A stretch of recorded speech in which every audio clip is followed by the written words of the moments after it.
Boa noite a todas, bem-vindos e bem-vindas a mais um webinário promovido pela OEI, Organização dos Estados Ibero-Americano, em parceria com o IDP, no ambiente do Observatório de Segurança Pública e Cidadania para a América Latina. Esse observatório foi criado em parceria, uma iniciativa de uma parceria do IDP com a OEI, lá em 2021, e desde então tem promovido encontros, debates, webinários, seminários e publicações. O observatório ele trabalha apoiado em três eixos, que são pesquisa científica, capacitação e formação e redes de cooperação internacional. Hoje teremos mais um webinário com o tema Qual o papel do município na segurança pública? Bom, antes eu vou me apresentar. Eu sou Débora Albuquerque, sou socióloga com especialização em planejamento e gestão pública, sou pernambucana e faço parte do time de consultores da OEI, sobretudo na questão de segurança dentro do observatório. E como eu tinha falado antes, o tema de hoje do nosso webinário é qual o papel do município na segurança pública. Um tema bastante adequado, necessário e conveniente, né? Sendo esse ano de 2024 um ano que teremos eleições municipais e que milhões de brasileiros e brasileiras elegerão seus representantes para cuidar da sua cidade. E para esse debate, essa noite, eu tenho, em nome da UEI, do IDP, do Observatório, muita honra de apresentar o professor Túlio Kahn, que é PhD em Ciência Política pela USP e pesquisador do IPEA, e o professor André Zanetti, PhD em Ciência Política pela USP também, e especialista em Justiça Criminal e Segurança Pública. Professores, muitíssimo obrigada pela presença, pelo tempo dos senhores, e eu tenho certeza que vai ser uma noite muito proveitosa, de muito aproveitamento e de muito êxito para todo mundo que está participando. Antes de passar a palavra para o professor André, que vai começar a fala, eu quero só lembrar que teremos 20 minutos para a explanação. Em seguida, passaremos a palavra para o professor Túlio, que também terá 20 minutos de explanação, e ao final a gente abrirá um espaço para perguntas e respostas. Lembrando que o webinário está sendo gravado e, ao final, ele será disponibilizado pelo nosso canal do YouTube. Bom, posto isso, eu passo a palavra para o professor André Zanetti para fazer a sua apresentação. Professor, é com o senhor. Queria agradecer primeiro, né, o convite, a Franklin, Débora, né, o IDP. Com certeza, acho que é um momento importante, né, para a gente estar discutindo a questão da prevenção municipal, né, ou seja, mais importante, né, do que nunca quando a gente se aproxima das eleições, né. Queria cumprimentar o Túlio Kahn, né, e dizer importante, inclusive, que é muito bacana, né, tá nessa apresentação aqui junto com o Túlio, porque o Túlio é uma figura importante aqui, né, não apenas da área, mas do meu próprio trabalho, né. Eu trabalhei muito tempo com o Túlio, entrei na área de pesquisa, né, aprendendo sobre os temas e também análise de dados, tal, junto com o Túlio. E entre outras coisas, a gente fez inclusive um trabalho sobre a questão da prevenção municipal da violência, né? Na verdade, eu muito mais ajudei o Túlio, né, na época, para a gente desenvolver esse trabalho, e foi, enfim, um aprendizado muito grande também, né? E acho até que questões que eu vou trazer aqui também tem uma interação, né, com esse processo, né?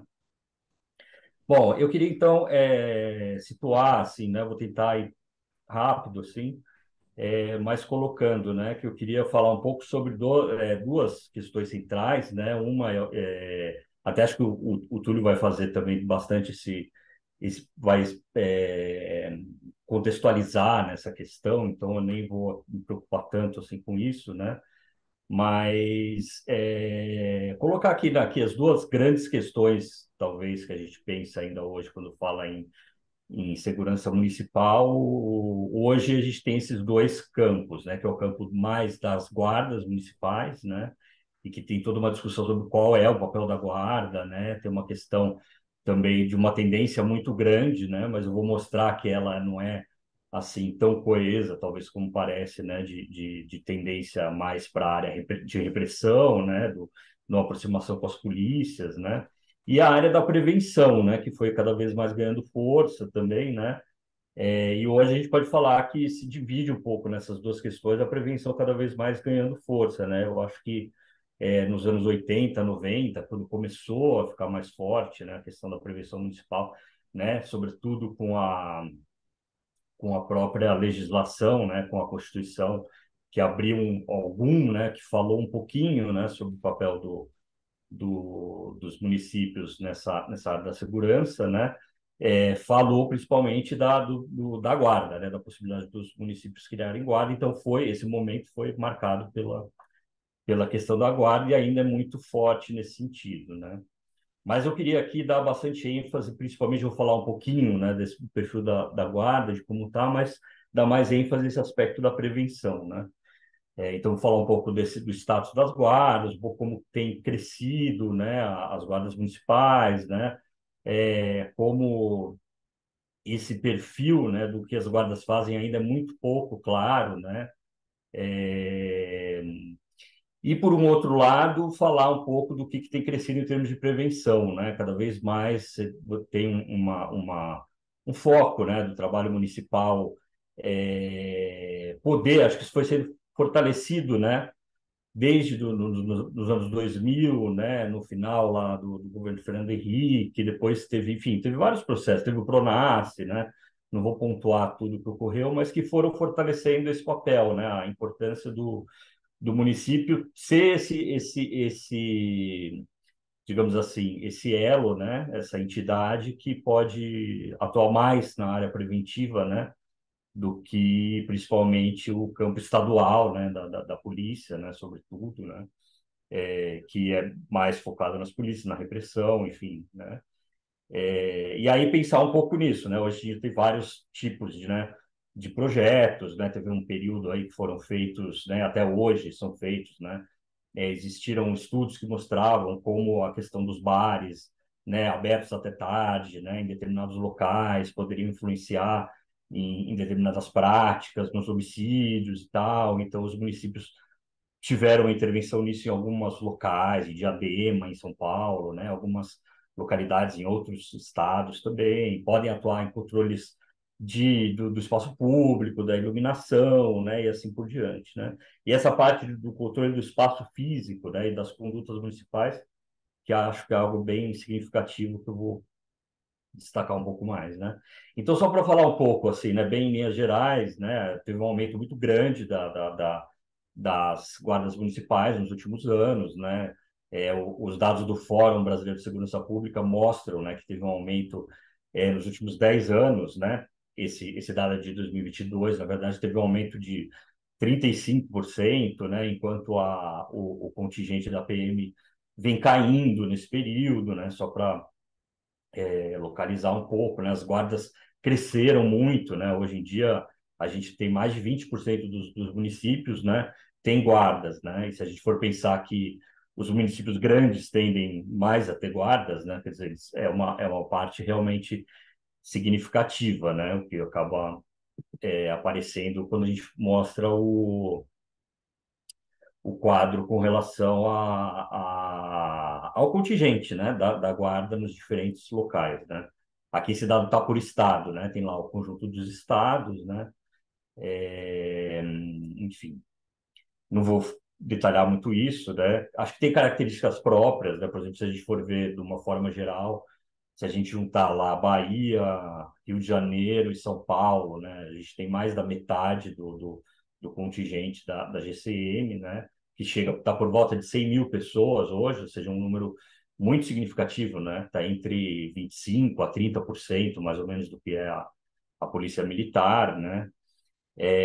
Tende a ter mais um contingente feminino um pouco maior do que das polícias, né? Isso também é uma característica da guarda, né? Essa questão, né, de o que a guarda faz, né? A gente vê também que tem tido um aumento muito grande do uso de arma, né? Na verdade, o uso de arma começou a ser possibilitado quando teve o Estatuto do Desarmamento, né? Em 2003, ou seja, faz 20 anos, né? E de lá para cá tem aumentado cada vez mais, né? Se a gente pensar aí, por exemplo, em termos do conjunto, né, de locais que tem guarda municipal, né?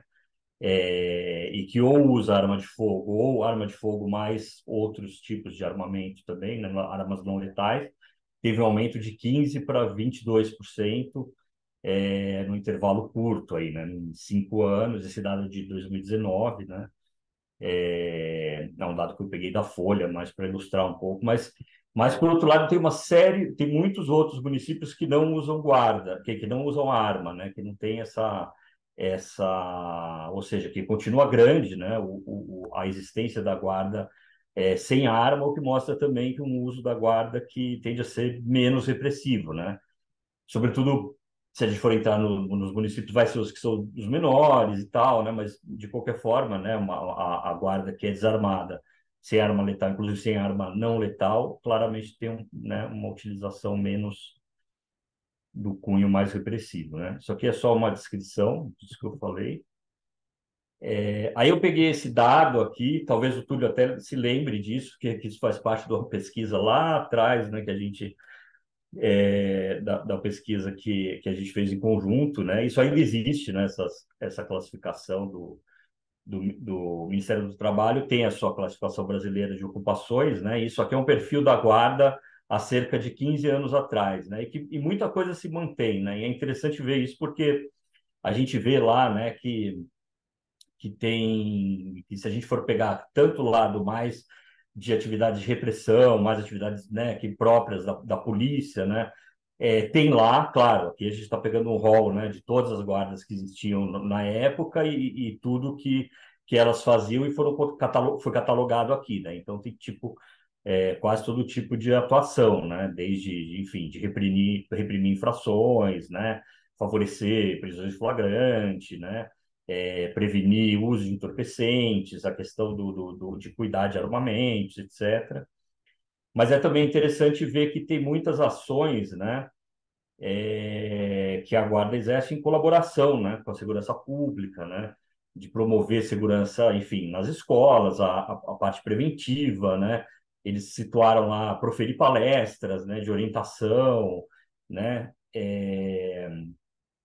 enfim, de questões também muito relevantes do ponto de vista que é mais, digamos assim, do estrito senso, né, do que faz um corpo, né, de segurança, mas que é próprio da atividade municipal, né, ou seja, que é proteger os próprios municipais, também a questão de cuidar de certas, né, atividades que ocorrem na rua, né, do fiscalizar ambulantes e assim por diante, e também uma interface importante, né, que acho que vale destacar, com os setores da assistência social, né, que é um pouco ter uma proximidade com moradores de rua, e a gente sabe que é importante destacar isso aqui, até porque isso pode, cada uma dessas linhas aqui, né, pode ter uma orientação muito diferente, né? Você pode ter uma atuação que é voltada para a população de rua, que é mais repressiva, e outra que é mais integrada, né? Com assistência social, capaz de ajudar, né? A levar e articular, né? Uma proteção até essas pessoas que estão em situação de rua, né? Ou seja, até atividades assim, né? De cuidar de acervo cultural, etc. e tal, que também exige todo um tipo de formação que é muito próprio, né? Que tem que conhecer um mínimo, né? Para você fazer, por exemplo, a segurança de um museu, né, e assim por diante. Então, tem muitas especificidades, né?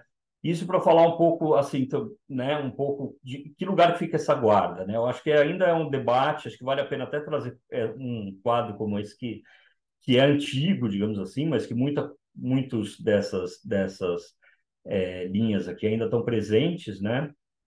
E no momento também, né, complexo, né, que a gente está vivendo um momento de policia, de ampliação, né, de atividade policial em várias, né, áreas, né, não só nas guardas, mas do Ministério Público ter a sua, né, sua polícia e etc. e tal, e que como ainda é algo muito difuso e algo que justamente por isso, né, há uma disputa também política, né, em termos de política pública, de como desenvolver essa capacidade do município, né? E o município tem na guarda um dos seus principais instrumentos, né? Que são os principais, seu principal recurso humano, né? Sobretudo, está aí na guarda municipal. Isso não dá para ser deixado descartado, né? Embora o município possa fazer muitas coisas que não envolve necessariamente a guarda, né? Eu não sei quanto tempo eu tô. Você pode me avisar quando faltar os 5 minutos, só para não me perder aqui no. Obrigado. E aí, bom, e aí eu queria trazer um pouco, né? Na verdade, assim, eu fui começando a falar, eu nem me apresentei, né, propriamente. Eu pesquiso nessa área há muito tempo, né? Enfim, trabalhei um tempo, fiz mestrado, doutorado na ciência política sobre essa questão da segurança, estudei segurança privada, mas também tive uma atuação bastante próxima às áreas de intervenção mesmo, né? Ao setor público, né? Inclusive junto com o Túlio, né? Trabalhei na época que o Túlio estava lá como coordenador de planejamento da Secretaria de Segurança Pública, né? Então, e eu, inclusive, fui durante um ano também coordenador de análise de planejamento da Secretaria de Segurança Urbana de São Paulo, né? Entre 2010 e 2011, né? Então, um pouco dessa imersão, né? Um pouco esses comentários, né? Que eu estou fazendo aqui também traz um pouco dessas referências, né?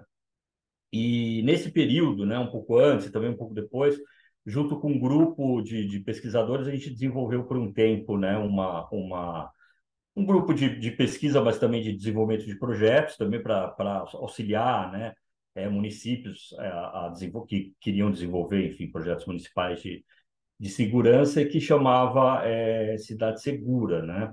E que aqui eu acho que é algo que eu acho importante colocar, porque é algo um pouco que faz um pouco a ligação, né, dessas diferentes perspectivas que eu estava falando, né, um pouco até assim, como usar essa guarda, né, que tem o lado repressivo, mas também pode ajudar muito na prática da prevenção, e o que é um pouco essa conceitualmente, né, o que se espera, para onde se pode desenvolver práticas na prevenção municipal, né? E o foco era muito nessa questão da prevenção situacional, ou seja, né, aquilo que eu falei lá no começo, né, de controle do espaço físico, das condutas municipais, ou seja, de atuar na área da segurança sem, né, da prevenção da violência, sem ser necessariamente com a prática repressiva, né, mas em integração com ela, né? Digamos assim, acho que aí o município pode fazer muita coisa, né? Que é um pouco, né, de trabalhar de perspectivas, né, de compreender as realidades municipais, as realidades de cada espaço, né, em que se quer atuar, né, mesmo dentro do município a gente tem muitos espaços diferentes, né, em que é necessário conhecê-los, fazer diagnóstico, né, e para que efetivamente essa atuação aí integrada se ocorra, né? Ou seja, uma atuação que seja muito pautada, né, na compreensão das características, né, de cada localidade, né? Cada município que tem as suas especificidades, né? E ter um foco muito nessa questão de você conseguir antever ou cuidar de espaços, né? De torná-los mais atraentes, digamos assim, né? De mudar essa realidade para possibilitar diferentes formas de que as práticas, né? É, de que a articulação, digamos assim, de atividades criminosas, né, como elas acabam acontecendo em diferentes locais, elas podem ocorrer, né, ou seja, como conseguir criar, né, perspectivas interessantes de agir com relação a isso, né? E o fundamento disso, inclusive, né, acho que é muito importante colocar, muito se falou, né? Em Nova York, por exemplo, teve um momento que teve, né? Nova York era uma cidade, digamos assim, principalmente na época do domínio do crack, né? Do tráfico de drogas, sobretudo focado, né, no tráfico do crack e outras drogas, e também a organização de alguns grupos criminais existentes, né? Até os anos 90 era uma área assim que muito diferente, né, do que a gente veio, enfim, do que veio se tornar nos anos 2000, né? Mas acho que existe uma questão que às vezes vale a pena citar, né? Porque muito é falado assim, teve aquela política de tolerância zero, né? E a política de tolerância zero foi muito pautada no controle da desordem, né? Que era aquela questão da teoria das janelas quebradas, né? Que eu não vou entrar assim em detalhes aqui, acho que muita gente conhece, né? Que é aquela teoria de que você tem que cuidar do espaço urbano, porque os espaços em que se demonstra, né, que a população não cuida deles, né, eles tendem a ser os primeiros espaços que vão sendo pouco a pouco dominados, né, por ações de vandalismo, que depois vão se tornando mais graves e depois vão pouco a pouco se concentrando grandes atividades criminais, né? E eu acho que tem uma questão também que ficou muito marcada nos estudos, né, de segurança pública, quando a gente fala desse tipo de perspectiva, né, como há essa questão da teoria, né, das janelas quebradas, a teoria, né, que está por trás dessa questão da prevenção do controle da desordem e tal, estaria muito ligado a uma política dura de endurecimento, né, da polícia e tal, e que os próprios autores, né, que criaram essa teoria das janelas quebradas, depois eles passaram 20 anos tendo que combater um pouco as pessoas que viam neles, né, os originários da teoria da tolerância zero, que é vista como uma teoria repressiva e dura, né? E, na verdade, eles estavam querendo favorecer de que não necessariamente você está, como acabou se tornando, né? Você não está necessariamente fazendo um controle das pessoas, é um controle do criminoso, né? Mas que a política das janelas quebradas era principalmente enquanto política de controle situacional, é uma política voltada principalmente para o controle dos contextos, né? Dos cenários, de tornar os espaços mais aprazíveis, de você ilumina praças à noite, você cria mais condições que as pessoas frequentem as praças à noite, você torna, né? Você acaba criando criando digamos assim, obstáculos, né? Dificuldades, assim, né? Você acaba reduzindo, né? A potencialidade de você ter enfim, uma ocupação de determinadas áreas pela violência, né? Pela violência contra a mulher, pela violência, né? Dos estupros, essa questão de você também ter uma perspectiva, digamos, arquitetônica, né? Com espaço, né? Isso foi se ampliando também. Isso depois vai, né? Se espraiando. Isso vai além da questão especificamente dessa teoria das janelas quebradas, né? Na verdade, a Ah, gente entra em outra, quando a gente está falando de prevenção situacional, está falando de outras coisas, mas é mudar o cenário, né, das cidades mesmo, né? Trabalhar com iluminação, arquitetura, atividades culturais, né? Então você tem várias linhas aí de ação, né? E você tem várias professor, linhas aí. tá faltando 3 minutos, viu? Fiquei sem ter como lhe interromper, mas lhe interrompi agora. Não, perfeito. E eu Mas já o vou senhor pode encerrar também. terminar seu raciocínio sem nenhum problema, viu? Então é isso, né? Na verdade, para o desenvolvimento dessas ações, depois a gente pode, né, pensar mais, falar mais sobre isso, mas tem uma necessidade muito forte de ser ações pensadas no diagnóstico, né? Tá pautada nas necessidades territoriais, enfim, nas perspectivas, né?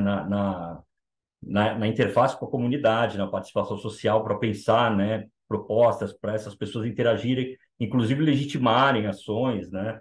Essa parte da análise de dados, né, que pode, enfim, se dar de várias formas, né, pela coleta de dados, pela avaliação de percepções, né, mas que é muito importante monitorar, né, e poder avaliar o desenvolvimento dessas ações, né, ou seja, essa parte do diagnóstico é uma parte fundamental, né, não vou entrar aqui em detalhes mais metodológicos, né, e é um pouco isso, né? E acho que em alguns locais, digamos assim, acho que o que eu estou falando um pouco é assim, que construir alternativas de prevenção, né? São projetos que têm um pouco dessa linha, né? Dessa, dessa questão de diagnosticar, da resposta aos dados, de colaboração com a comunidade, né? Entender os desafios de cada área, né?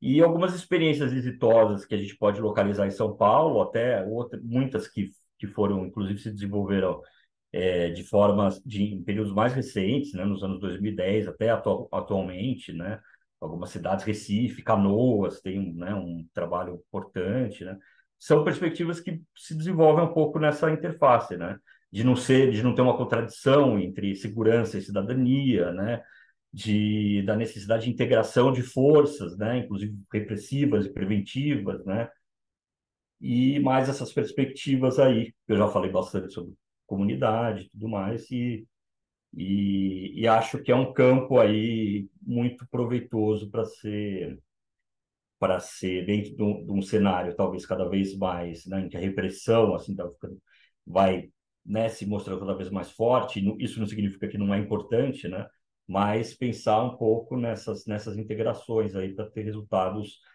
positivos que essas experiências que têm se mostrado exitosas têm mostrado, né? Acho que é isso.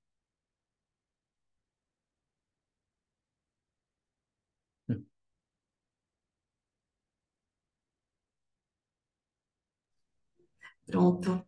Obrigado. Terminou tudo, deu certo, quase no tempo certo.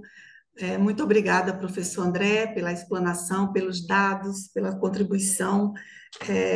Essa importância da guarda municipal no sentimento de segurança da população é realmente fundamental e importante. Acredito que cabe aos municípios, né, como o senhor bem falou, as políticas preventivas transversais e os diagnósticos. E acho que um bom começo para uma gestão municipal de um prefeito é ele definir o seu pensamento do que ele quer sobre o que ele quer da segurança pública para a sua cidade, né? Montando um mapa, um diagnóstico sobre as desigualdades por as áreas vulneráveis. Acho que é isso aí. E elaborar um plano municipal de segurança pública, que eu acho que aí o professor Túlio vai entrar aí falando no SUSP e no que o Sistema Único de Segurança orienta. Muito obrigada, e agora eu passo a palavra ao professor Túlio Kahn para fazer sua apresentação.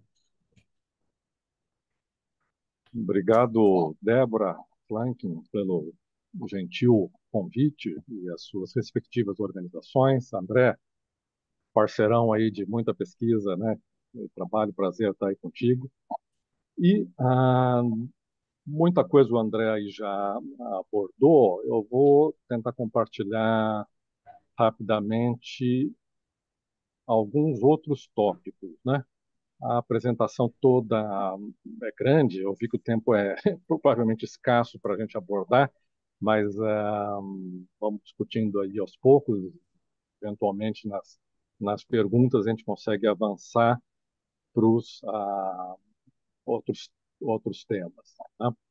Ah, o ministro Lewandowski voltou a falar aí recentemente, né, sobre a questão do SUSP, em entrevistas, propondo aí o aumento de verbas para a área, eventualmente até fixar uma porcentagem, né, do orçamento federal, tal como se faz na saúde, na educação. O fato é que o SUSP, né, e não é por acaso, né, que tem aí essa analogia, faz essa analogia com o SUS, ele é bastante inspirado nessas experiências da saúde e da educação.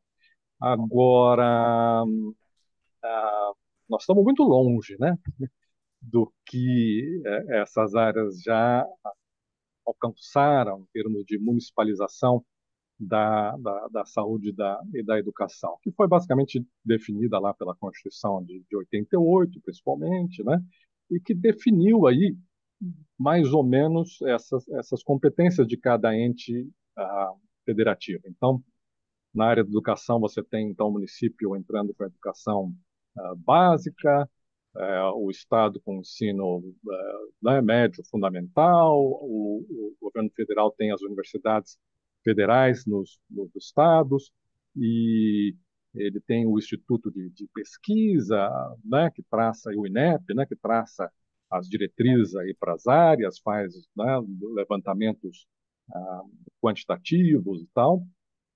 E o governo federal, quer dizer, você tem muito dinheiro federal, né, indo para municípios e estados. E você tem aí a fixação constitucional, que são 18%, né, para a área da educação, em nível municipal. Na área da saúde também, né? Você tem aí o município, então, cuidando da saúde da família, saúde básica, né, dos postos, de vacinação. Aí você tem o Estado entrando com os hospitais e procedimentos mais complexos, né? Em nível federal, você também tem aí recursos carimbados, né, que passam para os municípios para eles lidarem com essa problemática, e você tem a Fiocruz, enfim, diversos órgãos federais de pesquisa, e o Ministério traça, né, as diretrizes, né, básicas para a área. Na área da segurança, isso não foi feito, né? Quer dizer, todo mundo aí conhece, a Constituição é bastante lacônica, né, com relação a essa a segurança pública. Inclusive, o artigo 144 não lista, né, as guardas municipais entre os órgãos policiais. Pode até entrar na decisão recente aí do ministro Moraes, né, que incluiu as guardas municipais no rol das polícias, dizendo que a lista não é taxativa, né? Você tem também a polícia penal, você tem a polícia científica, né? Então, ela exerce atividades típicas de polícia, embora não tenha poder de polícia, não seja, né, tal qual a polícia judiciária ou ostensiva. Bom, então, ah, o nosso SUSP ele ainda é muito uma meta a ser alcançada, né? Mas é muito capenga, né? Eu diria, principalmente em termos de recursos, né? Eu tive em 2002 aí no Ministério da Justiça como gestor do Fundo Nacional de Segurança Pública, né? Na época, só os municípios com guarda podiam pleitear dinheiro do fundo. O fundo inteiro naquela época acho que tinha 400 milhões de reais. Hoje em dia, um pouco mais, acho que chega a 2 bilhões. Vocês estão no Ministério, podem até me atualizar depois esses valores. Ah, ainda assim, é uma quantidade muito pequena. Vou mostrar, se tiver tempo, aí alguns gráficos, né? O grosso da participação orçamentária na segurança é dos estados, eles respondem por quase 67%, né, do gasto de segurança. O governo federal com 9%, mas aí incluindo a Polícia Federal, a Polícia Rodoviária Federal, ah, os outros fundos federais, né? O FUNPEM, o FUNAD, enfim, para os estados mesmos e para os municípios, há muito menos recursos. Os municípios, se não me engano, eles respondem por 6 a 7%, né, dos gastos totais aí dessa área. E como é que os municípios recebem esse dinheiro? Só através dos convênios, basicamente, né? Então, os municípios que se interessam enviam os seus projetos ali para o fundo, é analisado e parte desses 9 bi aí que o governo federal investe através dos convênios e do fundo vai para os municípios. Agora, só para vocês terem uma ideia, né? Então, se o Fundo Nacional está somando 2 bi, se não me engano, o orçamento da Secretaria de Segurança, quando a gente trabalhava lá, né, André, era algo em torno de 13, 14 bi. Só em São Paulo, né, a Secretaria de Segurança Pública. Então, é só para ter um nível de comparação, né? Ah, então, falta muito avançar nessa área.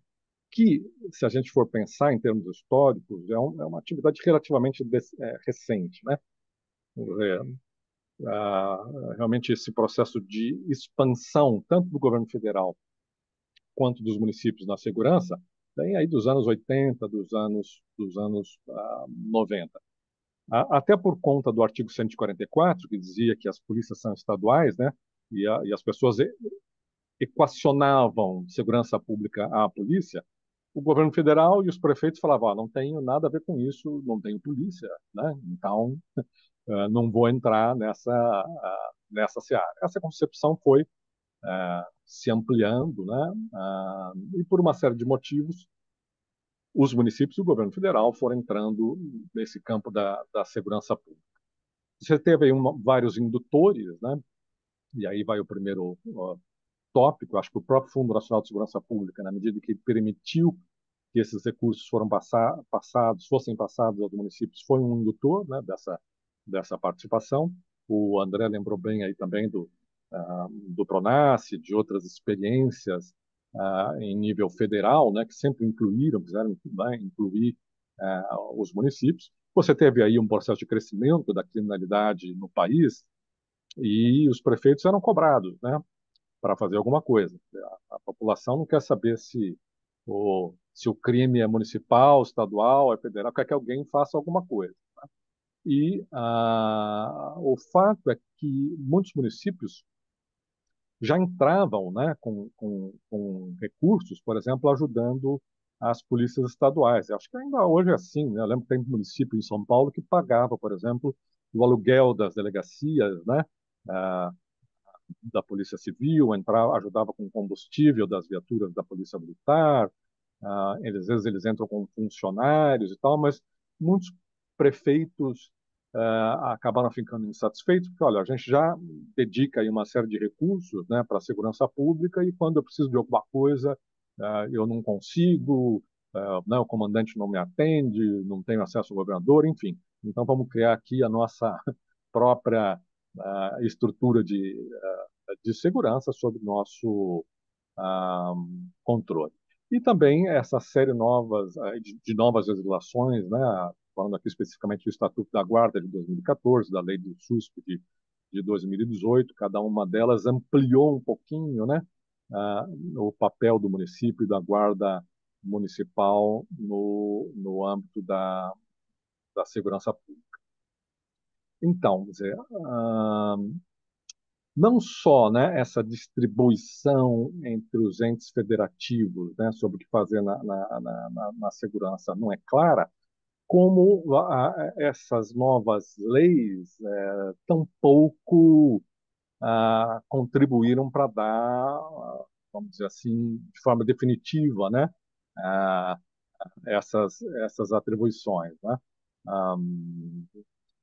Muitas das atribuições que foram dadas, por exemplo, né, no Estatuto da Guarda em 2014, foram questionadas na Justiça, né, a própria questão das revistas pessoais, né, a eterna discussão se guarda pode fazer, se não pode fazer, né, em que condições elas podem ser feitas, a questão da arma, né, que o André abordou. Eu acho que tem até uma jurisprudência mais recente, o Estatuto do Desarmamento, né, que tinha estabelecido aquele critério, acho que populacional, né, municípios então da região metropolitana ou a partir de tantos mil habitantes é que poderiam ter guardas armadas, né, desde que tivessem aí o treinamento, tivessem uma corregedoria, tinha lá uma série de condições. Mas isso aí caiu, né, salvo engano. E é aquele problema que a gente está mencionando, né? Quer dizer, são legislações infraconstitucionais, né? Então, obviamente, a Constituição aí, a lei maior tem primazia. E alguém questionou, bom, o critério é arbitrário, né? Por que 500 mil habitantes para cima, para andar armado? Quer dizer, né? Você tem municípios menores com taxa de criminalidade maiores, né? Então, a própria FENEME, que é uma federação de militares também entrou na justiça questionando essa ampliação, dizendo que ela invadia, né, o papel de polícia ostensiva. A Polícia Civil também reclama. Entre as próprias polícias estaduais, às vezes você não tem essa coisa muito clara, né? Você vê a Polícia Civil atuando às vezes de forma ostensiva e uniformizada, você vê a Polícia Militar, né, através da P2 e outras instituições fazendo investigação, ah, e então muitas dessas novas funções atribuídas na nova legislação ainda geram aí um certo ah, ruído, né? Vou lembrar aqui, como o André também já lembrou, né, que o papel do município vai muito além, né, da existência da guarda. Você tem municípios, por exemplo, que têm secretarias municipais de segurança pública e que têm fundo municipal de segurança pública ou conselho municipal e que sequer tem guarda municipal, né? E, na verdade, o município tem uma série de recursos, educação, como a gente viu, ele tem parques esportivos, ele tem praças, ele cuida de limpeza pública, ele cuida de né, do ambiente urbano, ele tem diversas outras formas de atuar indiretamente na segurança, que não passam pelas guardas. A guarda é uma coisa que custa caro, né? Vamos pensar aí que o Brasil tem 5.565 municípios, acho que quase 20% dos municípios não conseguem nem sustentar, né? Eles vivem aí do Fundo de Participação Municipal, que é um fundo ah, federal, e guarda isso, basicamente capital intensivo, né? É basicamente efetivo, né? E esse efetivo está sempre em férias, trabalha em turnos, quer dizer, precisa ser treinado, você tem concurso de ingresso, depois você tem o pessoal aposentado. Eu acho que isso explica um pouco porque, principalmente os municípios maiores, né, que podem aí se dar o luxo de ter guardas e guardas maiores, né? E novamente aí, né, relembrando essas outras formas que os municípios podem atuar na segurança pública, né? O André já mencionou a questão do CPTED, né? Por exemplo, que é a abreviação de Prevenção Criminal através do Design Ambiental, né? No sentido de, então, como é que você mexe com os equipamentos urbanos? Então, você tinha antigamente, não sei quem é dessa época, os orelhões públicos, né, que funcionavam com fichas. E esses orelhões eram vandalizados porque as pessoas queriam roubar as fichas. Então, alguém vai lá e fala: não, vamos mudar a ficha para um cartão telefônico e evitar, né, esse tipo de crime. Isso é CPTED. Então, você tinha problema de evasão dos ônibus, né? As pessoas entravam e pulavam pela porta de trás sem pagar a tarifa. Então, vão mudar a catraca, né, da parte de trás do ônibus para a parte da frente do ônibus e assim diminuir esse problema. Você tem aí, literalmente, centenas, né, de projetos nessa linha de CPTED, né, de iluminação e de melhoria de equipamentos urbanos com resultados robustos, né? Diz que um bom projeto arquitetônico, né, e ambiental pode reduzir em até 15% a criminalidade num determinado espaço. Você tem essa linha de atuação que é a regulação dos espaços semipúblicos. O que são esses espaços semipúblicos? Né? A propriedade é privada, pensa num shopping center, né? Mas passa muita gente por lá e isso gera problemas, né, de segurança pública. Eles são atratores criminais. Tá? Então, você pode regular, olha, shopping centers ou grandes estabelecimentos comerciais com a partir de certo tamanho, obrigatoriamente tem que ter um estacionamento, o estacionamento precisa ter segurança, precisa ter a cancela, precisa ter seguro, e etc. Então, você regula esses espaços públicos, né? Os caixas automáticos de banco ou essas ah, lojas que funcionam 24 horas. Olha, tem muito assalto durante a noite, então as lojas 24 horas têm que ter pelo menos 2 funcionários no período noturno. Então, novamente, você tem aí tem toda uma literatura, né, mostrando que essas ações podem ser efetivas e que não passam necessariamente pelo policiamento ostensivo, né, pela Guarda Municipal. Bom, as guardas municipais, né, por uma série de motivos, entre elas, é um tipo de policiamento ostensivo, né? Então, por conta disso, elas tenderam a reproduzir, são praticamente mini PMs, né? Você pega aí Guarda Municipal, o André mostrou lá ó, o código de classificação da COB, né? Você tem também a pesquisa do MIC. Fala, Débora, já está quase vencendo meu É, tempo. eu fico tão chateada de interromper, fico aqui com agonia. Não, professor, tem 5 minutos, né? Tá, Tá, eu vou só passar nos tópicos. Na verdade, a tá apresentação inteira, certo. acho que são 20 e poucos slides, mas certamente não vai, que detalhavam cada um desses temas, mas Tá bom. certamente não teremos tempo. Mas então Tá bom. você via lá, e eu tive também fazendo planos municipais de segurança pública em municípios, você tem município fazendo escolta de preso, né? É, ou proteção de dignatários, município que tem é, tropa de choque, né? Unidades para dar controle de distúrbios, ou então que fazem, que tem o canil, eles reproduzem essa estrutura da PM e exercem atividades totalmente ao arrepio, né? Da Constituição e do que é permitido. Isso por alguns motivos óbvios, né? Eu acho que você pode ver essa tendência. É muito comum que o comandante da guarda ou o secretário municipal de segurança seja um coronel aposentado, né, da Polícia Militar, ou um delegado aposentado, tem um pouco esse perfil. E eu acho que as pessoas vão fazer aquilo que elas aprenderam a fazer, aquilo que elas tão, né, conhecem e tal, né? Então, isso explica, acho que um pouco, né? Por que que as guardas tomaram muitas vezes essa direção, né? De tentar replicar, né? Ou emular o serviço da PM. Só que a PM, né? São instituições muito maiores, né? Então, em termos de recursos, em termos de você tem a corregedoria interna, tem as ouvidorias, né? Você tem academias estaduais, né, com custos maiores, você tem um setor de RH, né, enfim, muito mais condição, né, de gerir, né, a instituição. Tem algumas vantagens, né, dessa vamos dizer, dessa solução estadual, né, de segurança pública em termos de escala.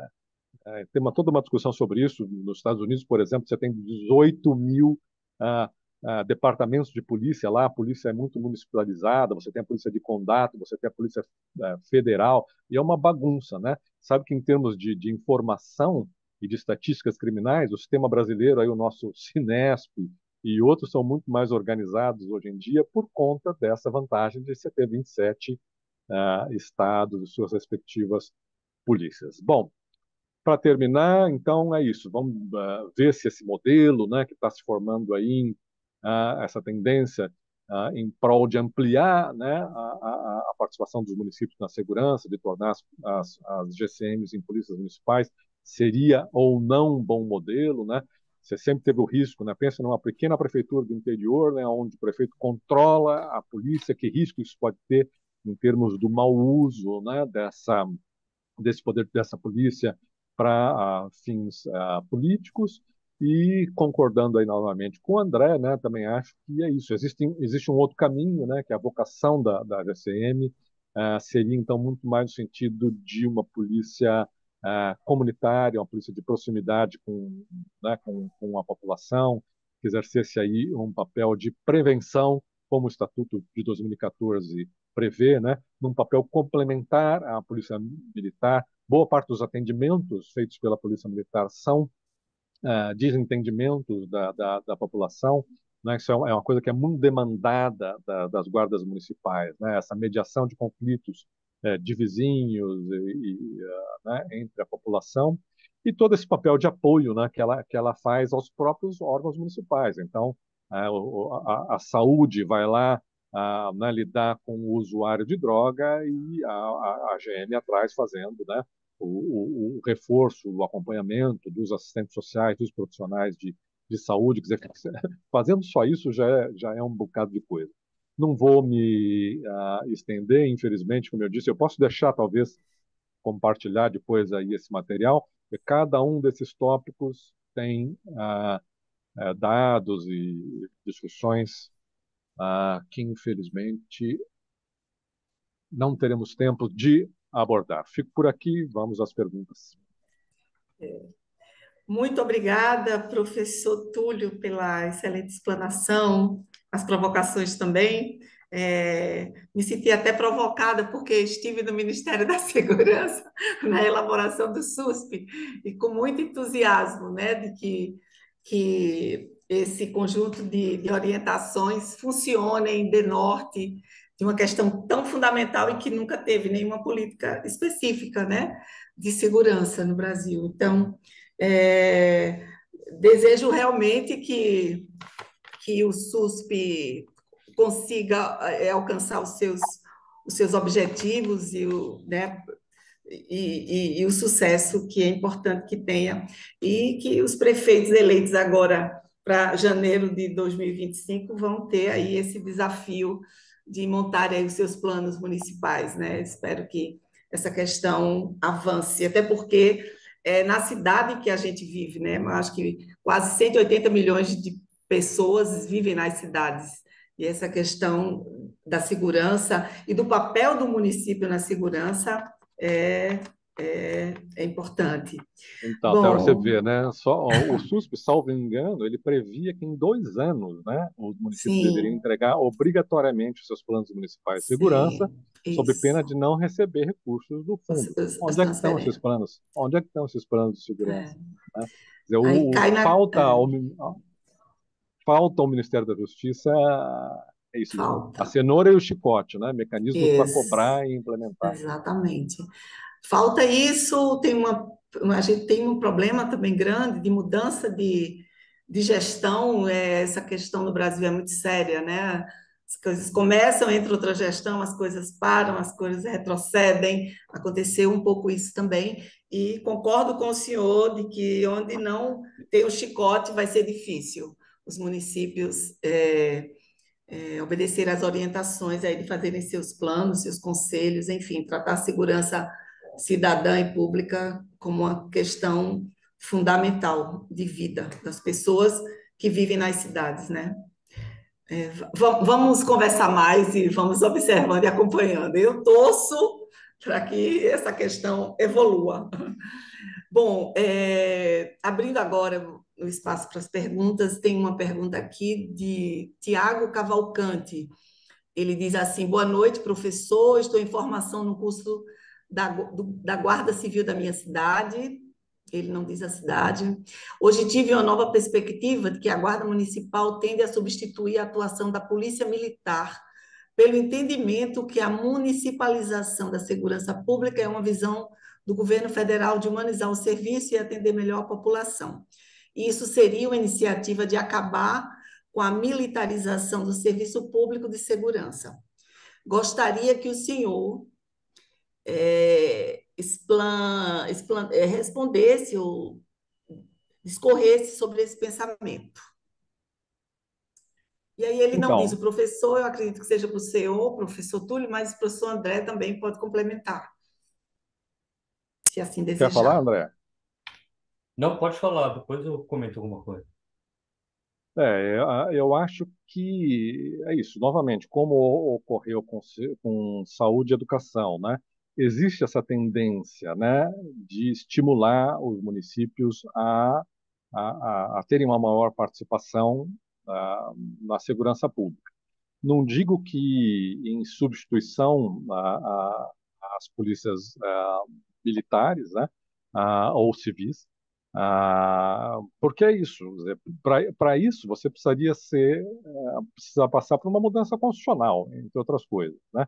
Quer dizer, e, e a Constituição limita bastante esse papel, né? Vamos pensar aí numa coisa básica, né, de poder de polícia, que é revistar pessoas. Muita gente interpretou agora essa decisão recente do Alexandre de Moraes, né, dizendo que o rol de organizações policiais não é taxativa e que é sim polícia, né, faz parte do rol, né, a Guarda Municipal. Eu vi muito gestor municipal publicando coisas, dizendo, agora a gente tem poder de polícia, agora nós somos polícia, coisa e tal. E logo em seguida uma outra decisão do STF, né? É um caso de um cidadão que foi encontrado com drogas, né? Ele foi revistado e tal, e o advogado dele entrou na justiça simplesmente dizendo, olha, Ele foi parado pela GCM. A GCM não tem essa competência, exceto se for em flagrante ou se for dentro dos objetivos e das funções das atribuições constitucionais. Então, vamos pensar numa situação. Se eu sou um guarda municipal, eu estou dentro de uma escola municipal, né? E eu vejo alguém ali traficando ou recebo uma denúncia, olha, fulano de tal está com droga ou fulano está com arma e faço uma revista pessoal. Então, eventualmente, nesse contexto, né, eu poderia fazer a revista pessoal e isso teria validade né, como prova. Né? Então, a decisão aí do STF foi muito clara. Se não for nesse contexto específico, né, não pode. Né? Não pode simplesmente fazer patrulhamento na rua, viu alguém que você acha suspeito e fazer uma revista, né, como você precisa primeiro, nem a polícia, as polícias estaduais podem, você precisa ter a suspeita fundamentada. Né? Não pode simplesmente parar alguém porque tem cara de BO, né? E aí, aquela velha discussão, o que é suspeita fundamentada, o que não é e tal. Mas então, além desse requisito, você tem todas as outras, não podem extrapolar, né, as suas funções. Então, essa perspectiva de transformar as guardas municipais em polícias municipais ainda está muito distante. E não são só os impedimentos legais. A gente pode entrar depois nas outras questões, talvez o André queira falar, que eu estava falando, né? Faltam às guardas municipais uma série de instituições, recursos que as PMs têm, né? Em termos de corregedoria, de fiscalização das ações, né? E de treinamento, que seria até temerário, né? Nesse momento, nas condições atuais, você conceder, né? Essa equiparação com as polícias estaduais. Mas, enfim, vou deixar aí os comentários para quem mais quiser comentar. Eu queria até complementar, assim, pegando um pouco até esse gancho da questão dos requisitos, né, que teria que ter da forma como eu vejo, não há condições da Guarda Municipal entrar como substituto da polícia, porque não há uma série de requisitos que ela precisaria ter, de fato, né, em termos de formação, né, em termos fora toda essa questão da estrutura, né, e tudo mais, né? Então, na verdade, eu acho que isso cria até uma situação que ainda é bastante confusa, né? Na verdade, a gente tem uma guarda municipal que não tem um mandato claro, né? E por ser uma guarda, por ser uma força, né, próxima ou propriamente uma força policial, se espelha na polícia, né? Então ela quer fazer o que a polícia faz, né? Então isso é muito claro, né? Em ver, inclusive nos ritos, né, que existem da guarda, né? Cada vez eu acompanhei muito isso, né? De ver assim determinados rituais, né? E, e o ensejo mesmo, né? A busca, né? A vontade da Guarda Municipal de querer exercer uma função similar com a PM, né? E eu penso que deveria, né, na minha concepção, primeiro que se perde uma série de outras possibilidades também, né? Que eu penso que são fundamentais, né? Eu acho que nesse campo aí disso que a gente falou, né, de previsão situacional, do CPTED, que o Túlio falou, né, que tem experiências diversas, né, você tem na Espanha uma série de experiências nos Estados Unidos, no Canadá, no mundo inteiro, e que aí você necessita de ter corpos, né, profissionais que fazem a fiscalização, que auxiliam com uma série de atividades importantes, né, que vão ter uma percepção além de também serem profissionais que podem dar apoio à polícia, né? Ou seja, que é uma atividade que é complementar, digamos assim, ela poder exercer a ostensividade em determinados locais, ou seja, ela poder circular em determinados locais, falar com a comunidade, entender os problemas, né? E, e isso é algo que ainda não tá muito resolvido mesmo, né? Eu acho que precisa se encaminhar, né, um pouco mais claramente, ou então se deixar isso, né, você ter uma abertura mesmo, né, para que os municípios possam decidir qual vai ser esse papel, mas que definam claramente, né? Hoje eu acho que não, que fica ainda digamos assim, um desejo muito grande de quem entra na guarda vai se tornar uma estrutura parecida com a polícia, mas ao mesmo tempo não há os requisitos legais para isso e se perde inclusive outras possibilidades, né, uma vez que se volta para isso, né? E acho que tem até uma questão complementar aí na pergunta, uma questão a mais, né, na pergunta, que é essa questão da militarização, né? Que daí é uma outra questão, né? Porque a militarização, a nossa polícia é uma polícia que tem uma história, uma ligação, né? Com a, a prática, digamos assim, com a organização militar, né? Que é próxima à organização do exército, digamos assim, ela segue uma série ela tem toda uma sinergia, né, com a própria estrutura hierárquica e tudo mais, né? E que existe todo um debate sobre a militarização, que inclusive quem estuda a militarização sabe que não existe, inclusive, uma polícia que possa ser totalmente desmilitarizada, né? É um debate mais profundo, né? Quer dizer, uma instituição policial que anda armada, né, que algum grau de militarização ela vai ter, mas tem uma questão mais ampla que se discute aí sobre mudar a militarização das forças policiais, que é uma questão que só se transformaria também através de Constituição, de debates, de outra questão. Quer dizer, não tem como entrar uma força municipal, né, com a estrutura que é com a guarda, como a gente tem, e ela exercer um papel da polícia no sentido, inclusive, de transformar o tipo de atividade policial que a gente tem. A gente tem muitos problemas da força estadual também, mas, por enquanto, né, e talvez por bastante tempo, a gente precisa dela, é a organização policial propriamente dita que a gente tem, né? É isso. É isso. Obrigada, professores. Tem mais uma pergunta aqui, é do Gabriel. Olá, professores, boa noite. Sou investigador de polícia da Polícia Civil de Minas Gerais.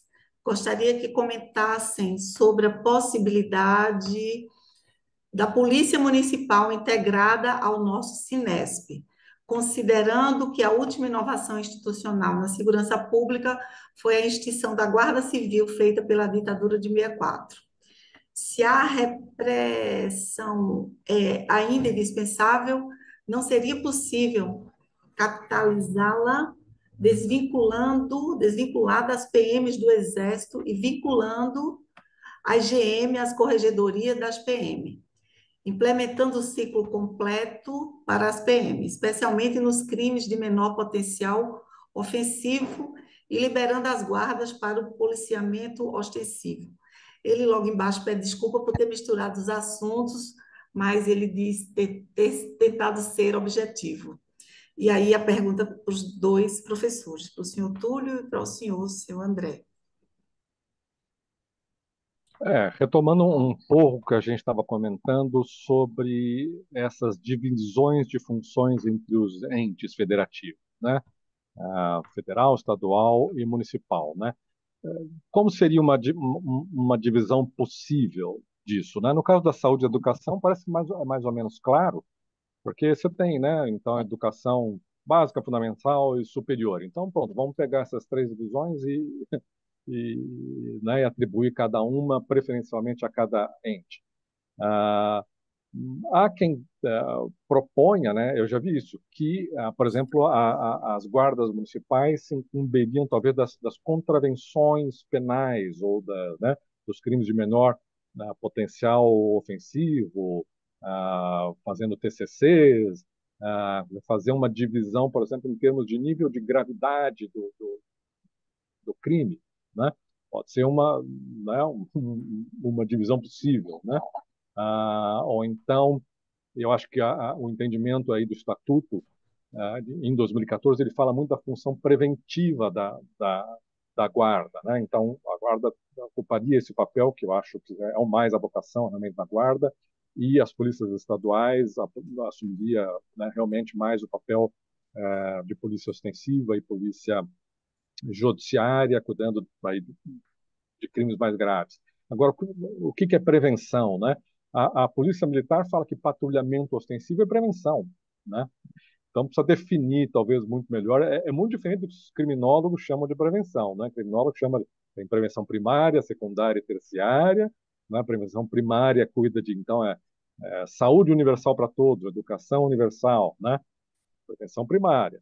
A guarda não vai fazer isso. A prevenção secundária, né? É aquela que você já faz focada em pessoas ou em contextos de risco. Então, vamos pegar, por exemplo, pessoas que já se envolveram com o sistema de justiça criminal, né? E fazer o tratamento do egresso. Isso é prevenção secundária, ou então atuar focado, né? Vítimas de homicídio são jovens, são sexo masculino, não brancos, estão envolvidos com álcool, acontecem mais nos bairros periféricos. Então, você faz políticas de prevenção secundária, né? Como, por exemplo, foi a lei seca, né, que o André lembrou aí, para reduzir o consumo de álcool. Poderia ser essa divisão, né? Uns cuidando da prevenção, e acho que está indo meio por aí, né? Nesse caminho. E outros, e a Polícia Estadual, federal, com repressão. Mas é isso, não tá claro até hoje essas atribuições e esses termos. É, acho até que é um tema muito legal, porque a gente tá, aí é falar de reforma policial mesmo, né? Pensar, enfim, e tem muita gente que defende isso, né? Que no Brasil ainda não se passou, né? Como alguns países latino-americanos não se, né? A gente não se fez depois de uma série, de todo um, digamos assim, o histórico que o Brasil tem, como vários outros países latino-americanos, né? De você ter uma série, né, várias ditaduras, né, que se sucederam. Aqui a gente teve, né, o período do Vargas, depois tal, a ditadura militar mais recente, né, e nunca se fez uma reforma que conseguisse integrar melhor essas questões da cidadania, da prevenção, da repressão, qual que é o papel, né, de cada uma dessas questões. E eu já vi também discussões em que entra também a guarda. Será que a guarda não entra, né, como um ente aí que pode, né, nessa composição, né? Acho que tem muita discussão com relação a isso. É um tema amplo, também não vou avançar nele aqui, mas é um tema importante, sim. É um tema que está aberto, né? Acho que a gente tem muito para caminhar e construir aí nesses debates aí, né? Sim.